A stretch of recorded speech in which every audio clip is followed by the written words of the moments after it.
다큐멘터리 역사를 찾아서 제65편 200년간의 부흥운동, 그 항쟁의 의미. 서기 927년 거란에 의해 세워졌던 괴뢰국 동난국이 서쪽의 요양으로 옮겨가 버리자 발해 유민들의 재건운동이 본격적으로 전개됐다. 발해의 도성이었던 호란성을 중심으로 대시 왕실의 부흥 왕조가 세워졌는데, 그때 세운 나라를 예전의 발해와 구분하기 위해서 후발해라고 한다.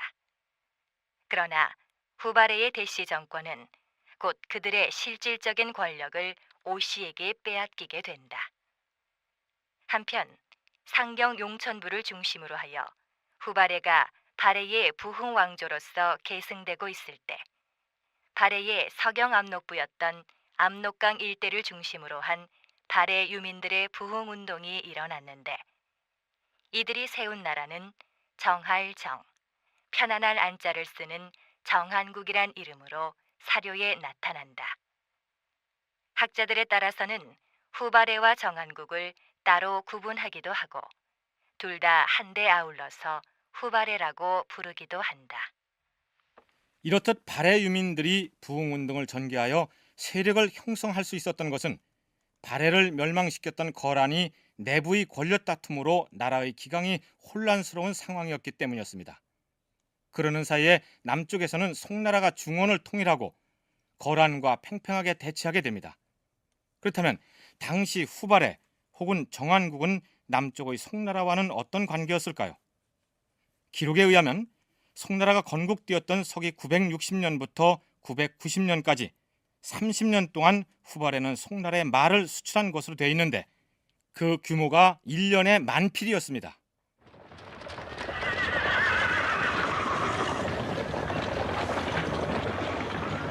발해의 특산품으로 솔균부의 말이 유명하다는 얘기는 이미 소개해드린 바 있습니다만, 송나라로 수출되는 말들은 고구려의 초기 수도가 있었던 환인 지역에 일단 집결됩니다. 거기서 어떻게 운송되는지 김위원 명지대 교수의 설명을 들어볼까요? 제가 그 지역까지 가봤습니다만은 환인 지역, 거기가 집산지예요. 그래가지고 뭘 하는 거면 배를 타고 혼장강 나가지고 압록강을 타요. 그래 압록강 타고 쭉 내려가게 되면 어디 가냐 그러면은 그 요동반도 끝에 갑니다. 요동반도 끝자락에 가게 되면은 사문도라는 모래사자 그 문문자 섬도자 사문도라는 섬이 있습니다. 거기에 가가지고 일단 이제 그 뭐랄까 말을 부려놓습니다. 그 싣고 갈 때는 뭘 싣고 가냐? 보통 배가 아니고 뗏목처럼 만든 그런 배에다가 말을 잔뜩 싣고 가요. 그럼 거기 가서 말을 좀 쉬었다가 거기에서 등주까지는 얼마 안 됩니다. 이렇게 등주 건너가서 거기에서 이제 말을 팔아요. 그래 뭘 받아오느냐고 하면 물을 하루를 받아옵니다. 필요한 생활 필수품. 따라서 후발해 사람들에게 송나라와의 말 무역은 대단히 중요한 경제 활동이었는데, 훗날 그러니까 서기 990년에 이르면 거란이 압록강 하구에다 목책을 세워서 말 무역 루트를 막아버립니다. 그러자 그들은 송나라에 가서 이렇게 얘기합니다. 황제 폐하, 거란이 압록강 하구에 성을 축조하고 목책을 세워서 말 운반을 방해하고 있는 바, 이렇게 되면 송나라의 기병을 유지하는 데에도 막대한 차질이 있을 것이옵니다. 알겠느니라. 짐이 장차 거란을 토벌할 것이니라. 거란을 토벌하여 다시 압록강 물길이 틀 때까지 기다리기에는 너무 먼 시간이옵니다. 달리 계책을 세워 주시옵소서. 어디 다른 계책이 있거든 말해보라. 압록강보다는 불편하오나 청천강 물길을 이용하면 말 운송에 지장이 없을 것이옵니다. 그러나 청천강은 고려의 강력이라. 그건 걱정할 일이 아니다. 우리 송나라와 고려는 이미 군사동맹을 맺어 거란을 치기로 약조가 되어 있느니라. 짐이 고려 왕에게 조서를 보내서 협조를 구할 터이니 앞으로는 청천강으로 운송하도록 하라. 그렇게 해서 서기 990년부터 청천강 물길을 이용해서 송나라의 말을 공급할 수 있도록 고려에서 허락했다고 나오는데, 실제로 청천강 루트로 말이 수송되었다는 기록은 보이지 않습니다. 압록강에 비교해서 수량이 적고 물살도 급류이기 때문에 말을 대규모로 실어 나르기에는 무리였을 것이다. 김위원 교수의 분석이 그렇습니다. 그렇다면 후발에 혹은 정한국은 송나라와 이런 경제 교류만 했을까요? 정한국하고 송하고는 어떤 관계였냐 그러면은 정한국으로서는 연송제휴책이라 그래서 송나라와 연합해가지고 요를 제압하자 이런 그 정책이었는데 981년에 보면은 본격적으로 교섭이 이제 시작됩니다. 그게 뭐냐 그러면 981년에 오현명이라는 사람이 그 표를 올렸는데 거기에 보면은 밀개로 그 몰래 이제 기획을 짜가지고 거란을 치자. 그럼 우리가 군사를 거느리고 나가서 조토 그 토벌에 그 조력을 하겠다. 그렇게 나옵니다. 그리고 이제 송태종도 바로 이제 조문을 내려가지고 동심협력하자. 그 마음을 합해가지고 그 힘을 합하자. 그런 기록이 나옵니다. 실제로 속자치통감과 송사에 기록된 내용을 소개하면 이렇습니다.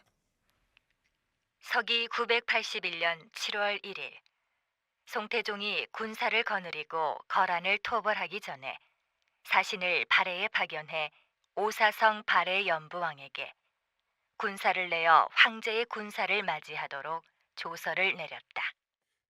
짐이 황제의 업을 이어받아 온 천하에 순종하지 않는 자가 없다. 그런데 거란은 도리에 어긋나게 원한을 맺어 함부로 우리 국토를 침범하므로 이제 북을 울리면서 저들 깊숙이 쳐들어가 오랑캐들을 무찌르고 싶다. 그대의 나라가 노략질하는 원수에 인접해 있는 까닭에 병탄되면서도 국력이 그를 제재하지 못하고 그대로 복종하여 땅을 떼어주며 시달리고 있다고 들었다. 우리가 적을 쳐부술 때 족장들을 다 출동시켜 우리의 선봉을 도와준 것이 마땅할 것이오. 오랑캐들을 섬멸하게 되면 북방의 사막 지역 땅은 전부 그대에게 줄 것이니 가능한 대로 협력하도록 하라. 짐은 거짓말을 하지 않는다. 당시에 송나라가 크게 군사를 일으켜 거란을 정벌하고자 했기 때문에 이런 조서를 내렸던 것이다. 한편 송나라 태종은 한국화라는 사신을 고려에 보내서 고려 성종에게 비슷한 내용의 조서를 전달합니다. 고려사의 해당 부분을 살펴보면 이렇습니다. 이제 짐은 이미 군사를 독려하였으니 거란을 섬멸할 것이다. 우리 송나라 군사와 고려 군사가 서로 협조하여 기각지세를 이룬다면 거의 망해가는 오랑캐를 잡을 수 있을 것이다. 좋은 시기가 두 번 있지 않을 것이니 고려 왕은 이를 도모하도록 하라. 전쟁에서 노획하는 소나 양 그리고 재물은 모두 본국 장사들에게 사급하도록 할 것이다. 이렇듯 송나라가 후발해와 고려에게 출정을 독촉하고 곧 거란 정벌에 나설 기세였으니 거란으로서는 가만히 앉아서 사태를 맞이할 수는 없었겠죠. 아니 되겠다. 송나라가 고려를 끌어들여 협공한다면 우리에게 심히 불리할 터. 송나라의 한쪽 날개인 고려의 기세부터 꺾어놔야겠다. 더군다나 발해의 잔당들이 정한국을 칭하고 우리 대거란의 반기를 들고 있다 하니 이것도 참을 수 없다. 자, 고려를 토벌할 것이니라. 자, 동쪽으로 가자. 깃발을 높이 들고 북을 울려라.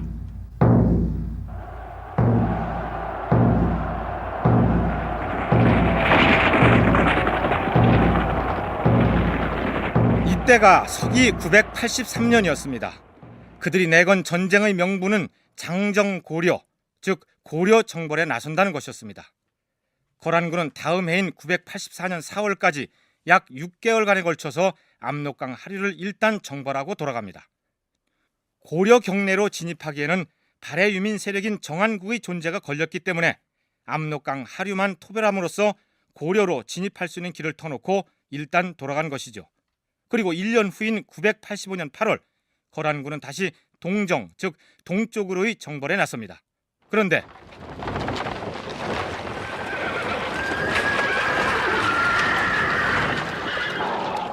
군사와 말들이 늪지에 빠져 허우적대는 바람에 원정을 일시 중단하고 그해 9월 얼음이 얼고 물기가 빠지자 그 틈을 타서 공격에 나섭니다. 그 공격으로 발해 유민이 세운 정한국은 완전히 망하게 됩니다. 거란의 역사를 기술한 요사에는 이때 거란군이 노획한 전리품들이 소개되고 있는데 그 내용은 이렇습니다. 거란 장수 야율 모로고와 창덕군 절도사가 바친 노획물 이외에도 부획물로서 인구가 10여만이요 말이 20여만 필이나 됐고 그 밖의 물건들도 많았다. 20여만 필이나 되는 말을 거란군이 노획했다고 했는데 그 말들은 군사용이라기보다는 송나라로 수출하기 위해 대기해 두었던 말이겠죠. 평상시에 그 많은 말들을 보유하고 있었다는 것은 발해 유민국이었던 정한국과 송나라 사이에 이루어졌던 무역의 규모를 짐작할 수 있게 합니다. 마지막으로 정한국이라고 하는 게 요사에는 여진 정벌로 되어 있습니다. 그 여진 정벌 했을 때에 말 20만 필을 뺏어온 걸로 되어 있습니다. 그럼 말 20만 필이 왜 거기 있었냐고요. 그거는 이제 교역용으로 이제 모아놓은 거죠. 안 그러면 전쟁하려고 20만 필 모아놓은 건 사실 아니거든요. 그런 거 봐도 유민들이 역시 여기 참여했다는 걸 알 수 있고, 그 다음에 이제 말이 많이 나는 데가 만주에는 솔빈부하고 무순밖에 없습니다. 그럼 솔빈부, 무순, 거긴 누가 있었겠느냐? 역시 말의 유민들, 또 유민들이 끼지 않으면 어떤 결속력이 없었을 거다. 어쨌든 거란은 압록강 하류의 위구, 진화, 내원 등지에 3개의 성을 축조하고 군사를 주둔시켜서 송나라로 가는 통로를 막아버립니다. 앞에서 발해 유민이 송나라 황제에게 가서 청천강을 이용할 수 있도록 고려를 설득해달라고 간청했던 부분을 소개했는데 바로 이 시점의 얘기입니다. 그런데 앞에서 김유현 교수도 언급했습니다만 요사에는 이 부분을 여진을 평정했다고 적고 있습니다. 뿐만 아니라 정한국이 멸망하기 전에 송나라에 국서를 보낼 때 여진의 사신에게 대신 전달하게 했다는 대목도 나옵니다. 그렇다면 여진족은 어떤 종족이며 고구려나 발해와는 어떤 관계였을까요? 여진족은 원래 송하강, 목단강, 흑룡강 유역과 동만주 해안 일대에 살던 종족인데 수나라 이전까지는 숙신, 음루, 물길 등으로 불렸습니다. 쉽게 얘기해서 말갈족입니다. 당나라 초기에는 흑수, 송말 등 7개 부족으로 나뉘어서 고구려에 복속돼 있다가 고구려가 멸망하자 대체로 발해에 예속됩니다. 그러니까 고구려 유민 대조영과 함께 발해를 건국했던 걸사비유가 바로 말갈족의 우두머리였습니다. 발해 사신이 일본에 갈 때 천리부 주민들을 수백 명씩 사절단에 포함시켜서 건너갔다는 얘기 소개한 적 있죠. 발해가 망하자 그 천리부 역시 여진으로 불리게 됩니다. 그러니까 엄연히 발해 유민이라 할 수 있겠죠. 그런데 여진에는 숙여진과 생여진이 있다는 얘기 들어보셨습니까? 한자로는 이글숙자와 날생자를 쓰는데 우선 김현 교수의 설명을 들어보기로 하죠. 숙여진 그런 것은 이거는 거란 통치하에 들어있는 여진이고, 생여진은 거란 통치 밖에 있는 여진입니다. 그러면 이제 지역을 말씀드리면은 이렇게 요동반도가 있으면요, 요동반도부터 요하하고 이쪽 공주령하고 이쪽 사이에서부터 쭉 올라가면서 송하강 갈라지는 것까지 가면서 전부 동경도에 주현이 배치되어 있습니다. 그리고 거기에서 이제 송하강 그 사이에 보면 뭐가 있나 보면은 숙여진 부족들, 무슨 황도 여진, 무슨 여진, 갈소관 여진, 그래 쭉 올라가면 그거 이제 여진 부들이 이제 있어요. 그 다음에 송하강 넘어가게 되면 이게 생여진입니다. 그러니까 거란의 통치하에 있지 않고 반독립적인 활동을 해온 세력이 바로 생여진인데 이들은 대체로 길림성 동북지방에 흩어져 사는 종족이었습니다. 그런데 거란의 역사를 기록한 요사에는 여진이 아니라 여직이라고 표기되어 있습니다. 왜 그럴까요? 책에 보면 두 가지로 또 나올 겁니다. 여직 근대도 있고 여진 근대도 있어요. 그래서 그럼 여직은 왜 여직이냐? 그러니까 요 나라의 노종의 흥종의 아버지 흥종의 휘자가 종진입니다. 그러니까 이제 마르종자에다가 참진자예요. 근데 그때는 피휘라 그래가지고 종족이든 사람 이름이든 간에 황제 이름을 못 쓰게 되었습니다. 모험하니까.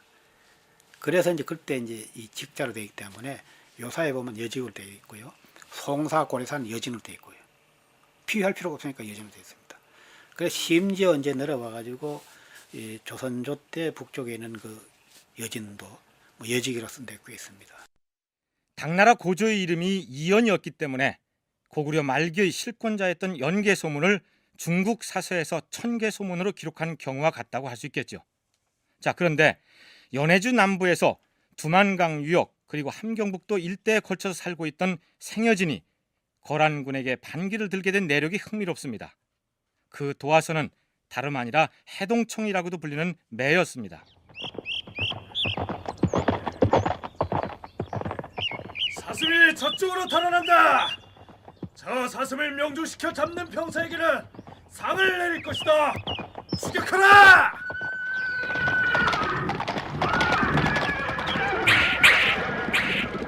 고대 국가 시대에 임금을 비롯한 귀족들이 병사들을 데리고 사냥을 나가는 것은 그냥 짐승을 포획하는 데에만 목적이 있는 게 아니라 군사 훈련이 더 큰 목적이었습니다. 그런데 거란은 요나라 만렵에 이르러서 왕실을 비롯한 귀족들의 생활이 호화로워지고 사치를 일삼게 됩니다. 따라서 고생스럽게 뛰어다니면서 하는 사냥이 귀찮아진 것이죠. 자, 군사들은 저 사슴들을 포위하여라. 황제 폐하, 우리 군사가 사슴무리를 애워쌌으니 폐하부터 우선 한 마리 쏘아 잡으시옵소서. 아니, 저 많은 사슴들을 어떻게 한쪽으로 불러 모았느냐? 바람이 부는 길목의 바위에다 소금을 발라놓으면 사슴들이 소금 냄새를 맡고 모여듭니다. 그때 군사들이 둘러싸면 사슴들은 도관에 둔 쥐꼬리 아니겠사옵니까? 그러면 애써 뛰어다닐 필요도 없으니 이보다 좋을 수가. 자, 팔을 다오. 짐이 한 마리 쏘아 맞출 것이니라. 예.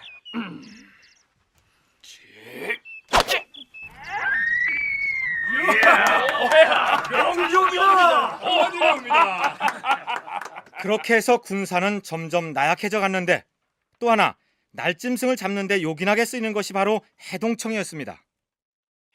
그런데 사냥에 쓰이는 매가 공급되던 곳은 여진족, 즉 생여진이 살고 있는 만주의 동북지방이었습니다. 그곳은 동해바다를 끼고 있는 매의 주요 서식지였는데 이곳의 매가 동쪽 바다를 날아온다고 해서 해동청이라는 이름이 붙은 것이죠. 해동청은 몸집은 작지만 날쌔고 사나워서 거위나 기러기 따위를 쉽게 사냥하기 때문에 거란의 귀족들이 좋아했던 모양입니다. 이 마을 족장에게 해동청 50마리를 구해놓으라 했는데 어째서 아직 소식이 없느냐? 예, 나리. 해동청을 잡기 위해 백방으로 뛰었지만 7마리밖에 구하지 못했사옵니다. 50마리를 상납하라 했는데 겨우 7마리밖에 준비하지 못했단 말이냐? 안 되겠다. 족장 니놈이 마을 사람들을 대신해서 매를 맞아야겠다. 여봐라! 예. 43마리가 모자란다 하니 저놈에게 곤장 43대를 매우 쳐라! 예.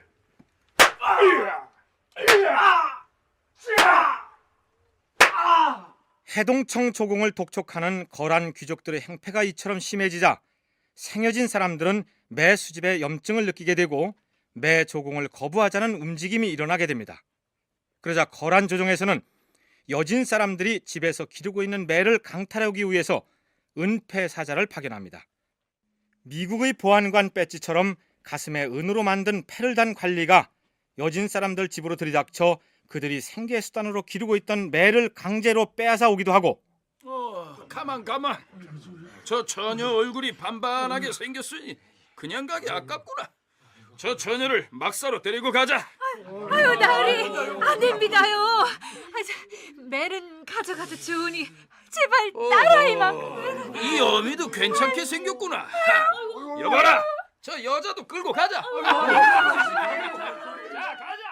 이처럼 거란의 행패는 날로 심해져 갔는데 또 한 가지 거란이 생여진을 상대로 수탈을 일삼았던 것은 흑룡강에서 건져 올린 북주라는 이름의 진주조개였습니다. 북주가 뭐냐 그러면은 흑룡강에 가면은 흑룡강이 그야말로 흑룡강이라서 사시사철 검습니다. 그래 그 밑에 뭐가 있는지 모르는데 10월 달쯤 되면 이제 그 낙엽이 지고 하면은 물밑이 맑게 보여요. 그 화피나무 그래가지고 자작나무 이 통나무 배를 타고 쭉 가면은 그 밑에 이제 그 대주 그래서 이제 그 큰 이 진주조개가 입을 벌리고 있어요. 이게 보고 이제 막대를 집어넣으면 꽉 문단 말이에요. 근데 뭐 거짓말 못하면 이게 뭐 계란만 하던데 그건 안 크고 큰 밤만 모양이에요.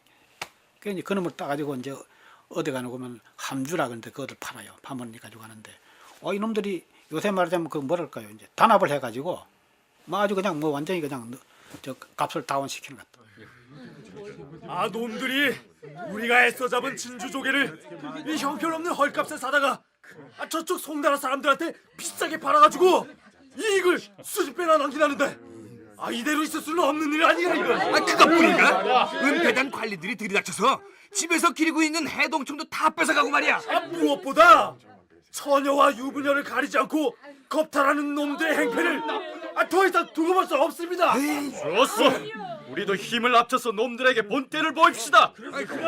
여진 사람 한 명이면 거란 놈들 열은 당할 수 있어요. 우리가 고구려와 발해의 후손 아닙니까? 자, 무기를 들고 나가 싸웁시다. 마침내 여진부락이 거란의 항거를 시작합니다. 이들 여진부락들의 힘을 한데 모아 본격적인 항전에 나선 인물이 바로 완안부 수령 아골타였습니다. 아골타는 신라인의 후손으로 알려진 인물로서 후에 금나라의 시조가 되죠. 자, 이번에는 역시 발해 유민 대열님이 세운 흥효국이라는 나라에 대해서 살펴보기로 하겠습니다. 서기 1029년, 그러니까 발해가 멸망한 지 약 100년이 지난 다음입니다. 이때는 거란과 고려 사이에 화평의 분위기가 무르익을 무렵이었습니다. 대연님은 발해의 왕손이면서 거란에서 동경 요양부의 대장군으로 활약했던 친거란파의 발해 유민이었습니다. 그런데 이런 세상에 마시는 술에도 세금을 붙이고 소금에도 세금을 붙여서 걷어들이려면 어떻게 살란 말이야 이거. 그뿐이야? 어? 관시지정세라는 세금 들어봤나? 이쪽 마을에서 저쪽 마을로 넘어갈 때도 세금을 내야 한다는 거야. 이 동경유수가 학정을 일삼고 있는데 이제 누가 들고 일어난 사람도 없나? 쉬쉬쉬. 누가 들으면 쥐도새도 모르게 끌려가서 목이 달아나려고. 백성들이 핍진한 생활을 무시한 채 요동지방에서 이처럼 무리한 과세 정책이 시행되자 여기저기서 불만이 터져나왔는데 그 기회를 이용해서 들고 일어난 인물이 바로 당시 동경 사리군 상원이라는 상당히 높은 관직을 가지고 있던 대연님이었습니다. 백성들을 수탈하는 못된 관리들에게 묵묵히 당하고만 있을 것인가? 동경 요양부 청사로 쳐들어갈 것이니 자, 나를 따르라!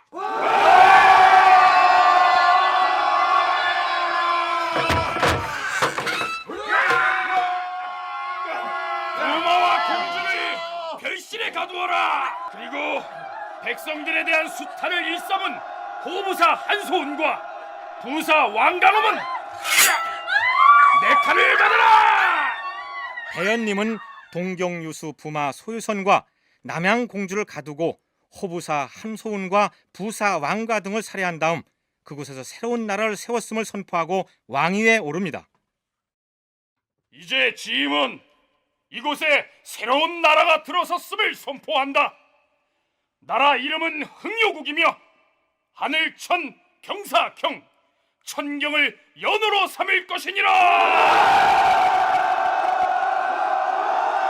주변의 각 주와 현에 사신을 보낼 것이니 주현의 수령들은 흥요국의 왕인 짐에게 와서 내부하게 하라. 대연님의 흥요국은 일사천리로 건국되었고 남북 여진을 비롯한 주현들이 속속 내부, 즉 복종하여 따르겠다고 약속합니다. 그래서 한때 그 세력이 대단했습니다. 그러나 대연님의 거사는 출발 단계에서부터 어려움을 겪지 않으면 안 되었습니다. 우선 그 근거지가 되는 요동지방은 거의 거란의 지배하에 들어가 있었고 발해가 멸망한 지 100여 년이나 지났기 때문에 발해 후손들이 발해에 대한 왕조의식이나 종족의식이 많이 쇠퇴해 있었습니다. 헌데 왕도평은 왜 안 보이느냐? 어젯밤에 몰래 성을 넘어 도주하였사옵니다. 무엇이라? 이런 쥐새끼 같은... 우선 함께 거사 계획을 세웠던 부유수 왕도평이 거사 도중에 도주하여 요나라 조정의 대연님의 거사를 고해 바쳤고 자, 너는 이 밀서를 발해 태수 하행미에게 은밀히 전하도록 하라. 중요한 밀서이니 도중에 유출되는 일이 있어서는 안 될 것이니라. 자, 어서 떠나라. 예, 다녀오겠사옵니다.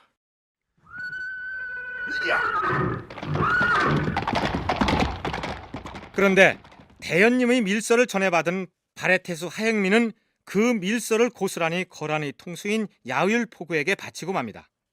그러자 야율포구는 하행미 휘하에 있던 군사들이 발해 출신의 병사들이라는 이유로 800명을 모조리 살해합니다. 얼마 안 돼 가지고 그 사변 각주가 내부합니다. 그리고 남북 여진이 전부 이제 와서 이제 뭐 투항을 하게 된 거죠. 그럴 때 이제 부유수였던 이제 왕도평이 누구인가 하면 국구상원인, 국구라는 이건 황제의 장인이죠.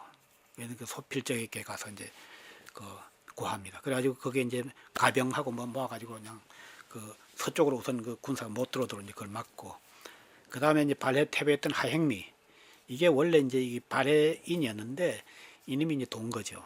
그래서 이제 통수였던 그 지방의 총사령관이었던 이 야율 포고에게 가서 얘기해서 동쪽으로 못 오도록 이제 막고, 이래고 이제 하행미가 건너겠던 것은 이 발해인이니까 이건 또 안 되겠다. 800군사를 그냥 다 죽여버리거든요. 거사를 함께 일으켰던 왕도평과 발해 유민 출신의 하행미가 이렇듯 대연님을 배반해버린 것은 그들에게 멸망한 발해를 다시 세운다는 의식이 약해졌거나 아예 없었던 때문이 아닐까요? 대연님 역시 모름지기 발해 왕실의 후손이면서도 나라 이름을 발해국이라고 하지 않고 흥효국이라고 한 점도 짚어볼 필요가 있습니다. 요동을 흥하게 한다고 해석할 수도 있겠지만 발해를 멸망시킨 거란의 국호가 요나라는 점을 상기해 볼 때 그때쯤에는 발해인으로서의 정체성이 많이 약해진 상황이 아니었나 생각됩니다. 그런데 대연님의 발해 부흥운동 과정에서 고려와 가졌던 애교 관계를 살펴볼 필요가 있습니다.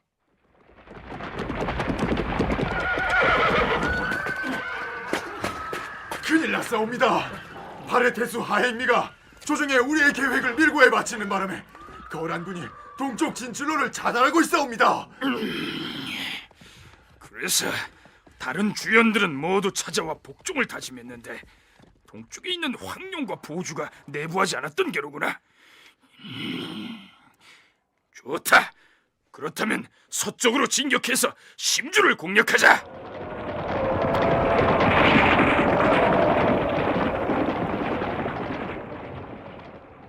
하행미의 배반으로 동쪽으로의 진출이 막히자 서쪽으로라도 세력을 확장하고자 군사를 움직였던 것인데, 이때 거란 조정의 명을 받은 절도사 소왕육이 대연님에게 지레 항복을 하겠다고 요청합니다. 그래서 대연님은 서방 공격의 시기를 늦추고 있었는데 거란군은 그 기간을 이용해서 대연님의 군사를 방어할 준비를 갖추었던 것입니다. 속았구나, 속았어. 저들의 항복이 진심이 아니었다는 것을 일찍 깨달았어야 했거늘. 이제라도 공격을 감행하는 게 어떠하겠는가? 안 되옵니다. 이미 저들은 철통 같은 방어 태세를 구축했사옵니다. 군사를 철수해서 다른 계책을 세워야 할 것이옵니다.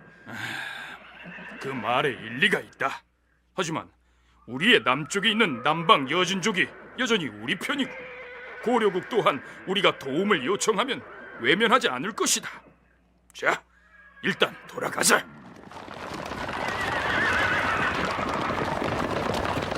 흥효국의 왕이었던 대연님은 일단 군사를 물려 돌아옵니다.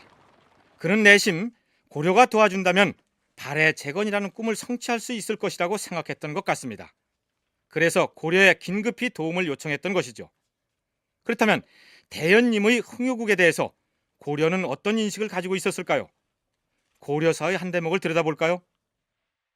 고려 현종 20년 8월 9일 대상 쾌발이 그의 무리 300여 호를 데리고 내투하므로 그들을 발해의 예성에 살게 했다. 9월 3일에 거란 동경장군 대연님이 고길떡을 파견하여 건국한 것을 알리고 아울러 구원을 청했다. 대연님은 발해 시조 대조영의 7대 손인데 이때 그는 거란을 배반하고 들고 일어나 국호를 흥효라 하고 연호를 천흥이라 했다. 고려에서도 흥효국을 세운 대연님을 발해 시도 대조영의 후손이라고 인정하고 있었습니다. 그렇다면 대연님의 구원 요청을 받은 고려 조정은 어떻게 움직였을까요? 대왕마마, 지금 압록강 주변을 거란이 차지하고 있사옵니다. 이제 대연님이 흥여국을 세워서 구원을 요청하니 거란이 차지고 있는 압록강 주변의 땅을 빼앗을 저루의 기회에 옵니다. 군사를 움직여야 하옵니다. 아니될 말씀이옵니다. 군사를 일으키는 것은 위험한 일이니 삼가해야 할 것이옵니다. 우리 고려는 그저 구경만 하고 있는 것이 상책이옵니다. 저들끼리 치고받고 싸우는 것이 어찌 우리 고려의 이익이 되지 않겠사옵니까?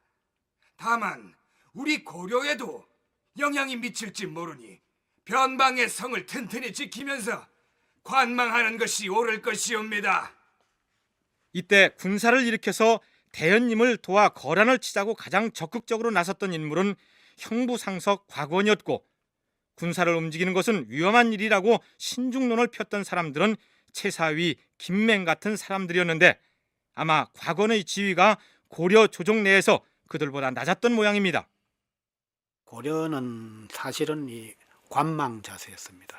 그 왜 관망 자세였느냐? 그때는 두 파로 나누어져 가지고 일대를 이용해 가지고 그날 치는데 너무 다 치는 건 어렵지만 적어도 압록강 동안은 차지하자.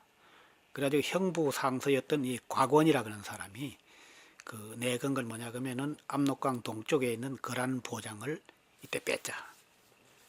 이 기회를 이해가지고 차지하자. 이제 이래가지고 이제 들고 나왔고, 그 다음에 이제 관망론자들은 이제 최사위니 뭐 선울이니 김맹이니 이런 사람들인데 다 이게 고관들입니다. 되려 뭐 곽원보다 더 높은 지위 있는 사람인데, 그 얘기가 뭐냐면 병사는 위사라. 군사를 움직인다는 것은 위험한 일이다. 그러나 형부상석 곽원은 성격이 불같은 사람이었습니다. 조정에서 자기 의견이 받아들여지지 않는다고 물러설 사람이 아니었습니다. 무슨 헛소리를 하고 있는 게요? 지금 거란이 차지하고 있는 땅은 고구려와 발해가 차지하고 있던 영토였어. 그 땅을 찾을 조루의 기회가 왔는데 그저 관망하자니. 경들이 반대한다 해도 나는 포기하지 않을 것이요. 내 휘하의 군사들만이라도 이끌고 가서 거란군과 싸울 것이요. 자, 가자!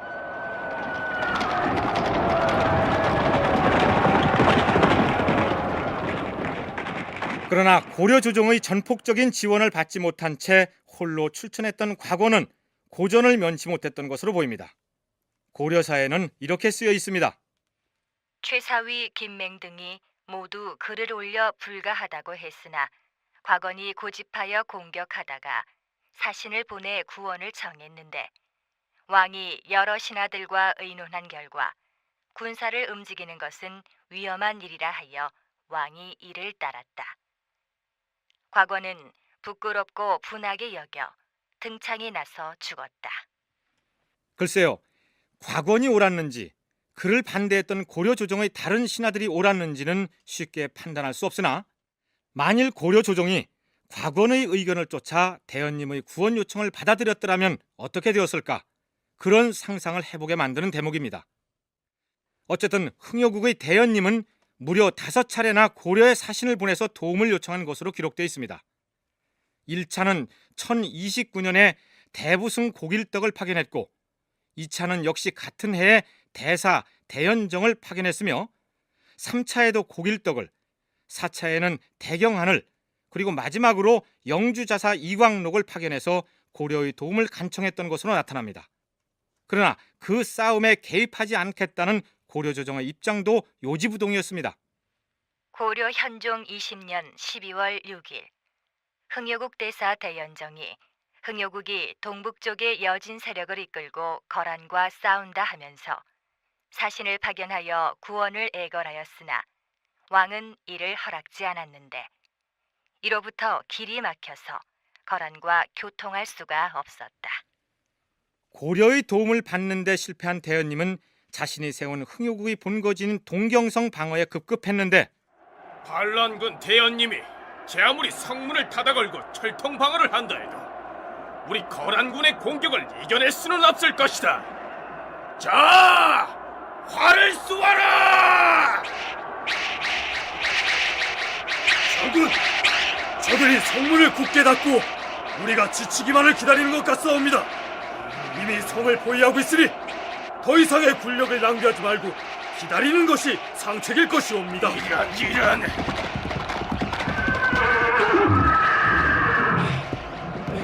거란국 장군, 나는 대연님의 흥묘국 장수 양상세이옵니다. 네 어찌 마주 싸우는 적군의 유세에 찾아왔느냐? 우리 거란군을 염탐하려는 적자가 아니냐? 아니옵니다. 소장이 오늘 밤 동경성의 남문을 열 것이니 그때 들어오면 흥영국 왕을 칭하는 대연님을 사로잡을 수 있을 것이옵니다. 그 말이 진실이었다.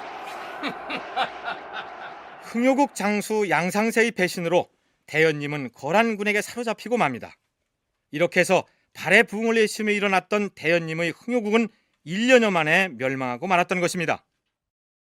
그래서 흥룡의 실패의 원인은 이거는 그냥 사실은 우발적으로 이렇게 뭐 군중 심리를 이용했기 때문에 아무런 그 조직적이 못 됐거든요. 기획과 조직이 못 됐기 때문에 실패한 거고, 또 하행미와 같은 동종에 사전에 지금 하든지 해가지고 호응을 받아야지, 그거 안 하면 그건 말이 안 되거든요.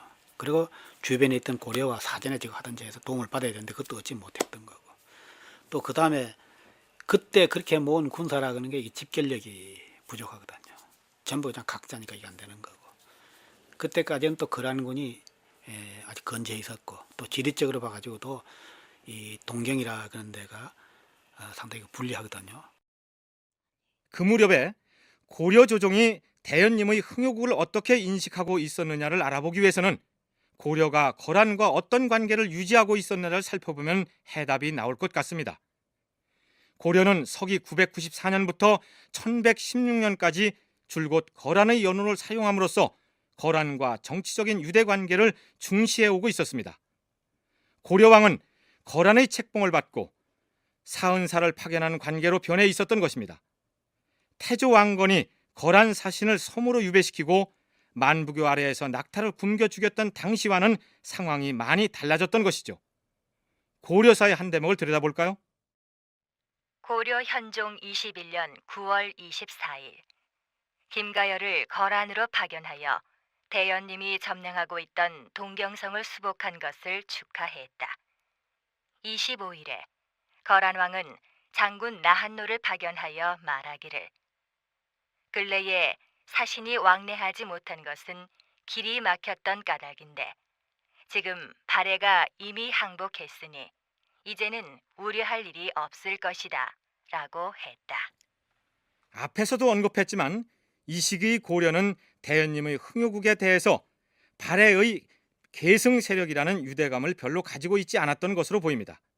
그러나 어쨌든 발해의 부흥운동이 실패할 때마다 그 유민들의 대대적인 이동이 있었는데 대연님의 흥요국이 거란군에 의해 토벌되고 난 이후에 많은 유민들이 또 고려로 내투하게 됩니다.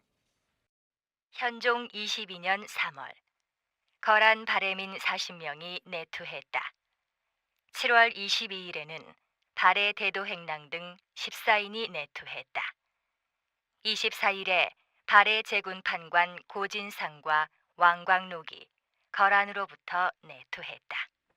이뿐만 아니라 다음 해인 서기 1032년과 1033년에도 발해 유민이 고려로 내투했다는 기사가 이어집니다. 그렇다면 발해 유민들은 그들이 부흥운동이 좌절될 때마다 남쪽의 송나라 등으로 가지 않고 어째서 줄줄이 고려로 내려왔을까요? 근데 송으로 가는 것도 길이 그렇게 이제 넉넉지 않고요. 그 송으로 가봐야 크게 뭐 이렇게 뭐 무슨 말이 안 통할 거 아니에요. 근데 제가 볼 때는 말이 고구려 백제 신라가 말이 통했던 것 같아요. 그러면은 그 후계자인 발해도 안 통하겠느냐. 그리고 또 우선 가깝고, 그래서 이제 온 것 같고, 그 다음에 한 가지는 고려 태조 이후에 어쨌든 계속 그 동종 의식을 가지고, 그래서 이제 그 뭐 친척국이니 뭐니 그것을 이렇게 받아줬거든요. 그렇게 받아주는 것은 사실은 자기를 위한 거예요. 뭐냐 그러면 그걸 갖다다가 다시 그 쳐 올라가는데 이용을 한 거거든요. 고구려 백제 신라의 백성들 상호 간에 그리고 발해 유민과 고려 사람들 간에 언어가 서로 통했겠느냐 하는 점은 나중에 기회를 얻어서 따로 탐색해 보겠습니다만, 발해 유민들이 중국 대륙의 다른 나라로 가지 않고 줄기차게 고려로 내려왔다고 하는 점은 발해사가 어느 나라의 역사냐 하는 관점에서도 시사하는 바가 크다고 할 것입니다. 그렇다면 고려는 끊임없이 내려오는 발해 유민들을 왜 물리치지 않고 받아주었고, 고려로 내토한 발해 유민들이 고려에서 했던 역할은 또 무엇이었을까요? 김유현 교수는 고려로 내려갔던 대광현의 아들 대도수가 거기서 했던 역할을 상기해보면 그 답을 찾을 수 있을 것이라고 얘기합니다. 대도수라는 사람이 대광현의 아들입니다. 근데 알륜진 전투에 최전방에 막아가지고 막아냈거든. 그리고 그 사람들만이 또 그 거란 군사들하고 맞다들어가 쉽게 싸울 수 있는 거예요. 고려 군사들은 대개 수성만 했던 거고, 그 다음에 그 기병이 그렇게 강한 게 아니거든요. 역시 보병인데, 보병 그래도 그 수성만 하는 그런 군사들이란 말이에요. 그러니까 알륜진에 왔을 때 성안양이 성밖에 세웠다는 거, 이거는 고려로서는 그게 있는 전법이란 말이에요. 이건 발해 전법이란 말이에요. 그러니까 고려는 고려대로 이용 가치죠. 그 사람들은 그 사람들로 고려 세력을 이용해가지고 근거지를 마련해가지고 언젠간 찾자. 발해 유민의 부흥 운동사를 논할 때 지나칠 수 없는 인물이 또 한 사람이 있었으니 그가 바로 고욕이라는 사람이었습니다. 거란군을 겁내지 마라. 우리 여진 군사 한 명이면 저들 10명을 당할 수 있다. 자, 진격하라.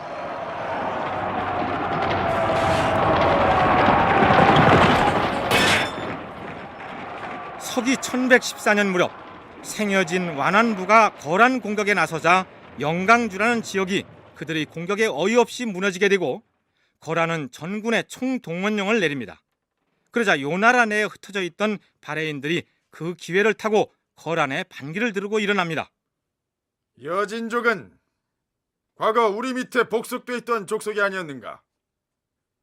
그들이 거란의 정규군과 10대1로 싸워 승전을 거듭하고 있는데 세 사람만 모이면 호랑이 한 마리를 당할 수 있는 우리 발해인이 못할 게 무엇이냐?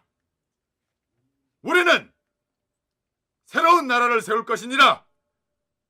앞으로 너희들은 나를 대왕이라 불러야 할 것이다. 거란으로서는 가뜩이나 생여진에 밀리고 있는 참인데 발해인들마저 반기를 들고 일어나자 당황하지 않을 수 없었습니다. 거란은 그해 3월 소사분류 등을 시켜서 고욕이 거느린 3만 군사를 토벌하게 했으나 그해 4월 고역에게 패배를 당합니다. 거란은 다시 남면도 부서 소도 소아를 도통으로 삼아 다시 토벌을 시작했으나 또다시 고욕에게 패배하게 됩니다. 대군을 자랑하던 거란으로서는 실로 모욕적인 일이 아닐 수 없었습니다. 그러자 그들은 간계한 계략을 써서 결국 고욕을 생포해버립니다. 아무 대책 없이 충동적으로 일어났던 고욕은 스스로 왕을 칭한 지 6개월도 못 돼서 붙잡혀버리는 것입니다.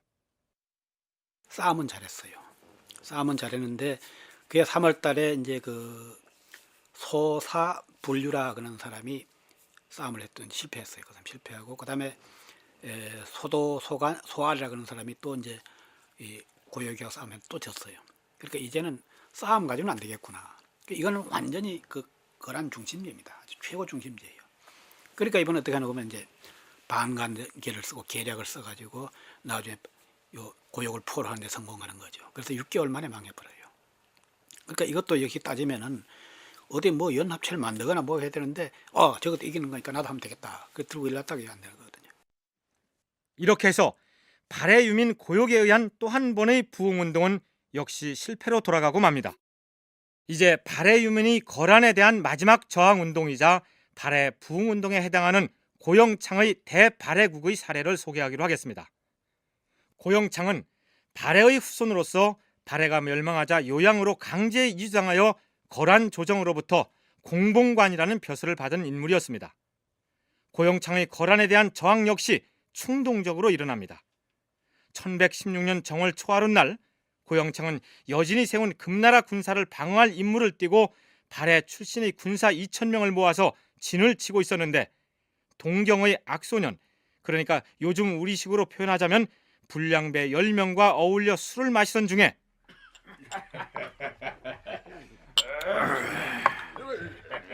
동경유수 소보선이라는 놈 말이야. 그 작자의 횡포 때문에 못 살겠다고 아우성치는 백성들이 하나둘이 아니야. 아이 그렇다고 장군께서 하늘 같은 동경유수를 어찌하겠소? 하늘 같은 동경유수? 내가 그자의 목을 베면 너희들도 내 부하가 되겠느냐? 동경유수의 목을 베기만 한다면은 장군의 부하가 되고 말급시오. 좋다. 내 그놈의 목을 베고 세상을 바꿀 것이다. 고영창은 그 길로 담을 뛰어넘어서 유수부 안으로 들어갑니다. 그리고 유수나리, 큰일 났습니다. 지금 군사들이 별난을 일으켰습니다. 무엇이라고 하였느냐? 군변이 일어났단 말이더냐? 그러하옵니다. 그러면 대책을 세워야 할 것이 아닌가? 대책은 무슨 대책? 유수, 내 놈의 목을 베러 왔다. 이야! 그래 보니까 이제 유수가 죽은 거죠. 죽었는데 그때 이제 부유수였던 이제 고청신, 그다음에 호부사 대공정, 이게 다 이 발해인들이에요.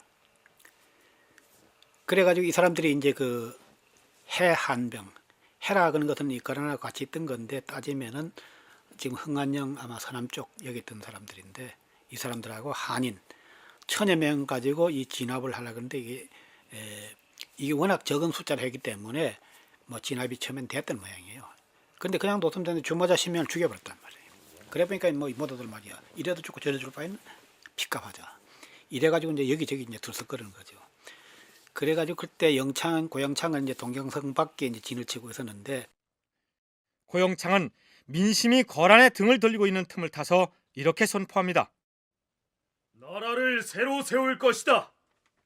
나라 이름은 대원이라 할 것이며 연호는 융리로 정할 것이다.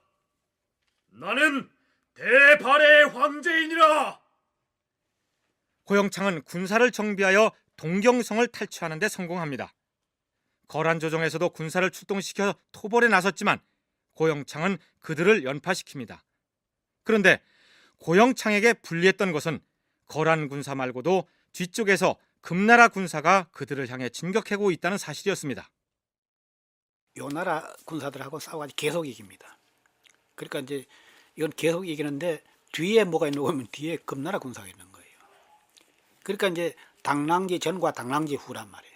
그 당랑이 이제 그 사마귀인데 사마귀 앞에 있는 저기 매미를 잡아먹으려고 하는데 뒤에는 이제 공작새가 또 그놈 잡아먹으려고 하는 그런 식이 된 거예요.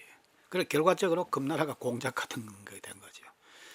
그래가지고 이제 이번에는 금나라에 대해 가지고 이제 그 뭐랄까요 어떡하냐 그런 문제가 이제 생겼는데 결국은 이 금나라가 고영창을 그냥 둘 리가 없는 거죠. 고영창의 대발해가 금나라와 애교 관계를 잘 정리했더라면 쉽게 무너지지 않을 방법이 있기는 있었습니다. 우리는 그대들과 원수진 일이 없으니 힘을 합쳐서 거란을 치는 것이 어떻겠는가? 고영창이 금나라에 이렇게 제의했는데 좋다. 그러나 조건이 있다. 그대가 스스로 대바라의 황제를 칭하고 있는데 그 황제 칭호를 떼고 우리 금나라가 내리는 왕의 자코를 받아들인다면 군사 동맹을 맺을 것이다. 무엇이라? 어림없는 수작 말라. 니놈들은 과거 발해왕을 받들던 족속이 아니었더냐? 그렇게 해서 금나라와 군사적 충돌이 벌어지는데 고영창은 결국 금나라 군사들과 치열한 전투를 벌이는 중에 살해되고 맙니다. 이렇게 해서 거란과 금나라가 전쟁을 벌이는 기회를 이용하여 발해를 부흥하겠다고 일어섰던 고영창의 대발해는 발해 부흥운동의 마지막을 장식하며 좌절하고 말았던 것입니다. 물론 이번에도 발해 유민들이 줄줄이 고려로 내토합니다.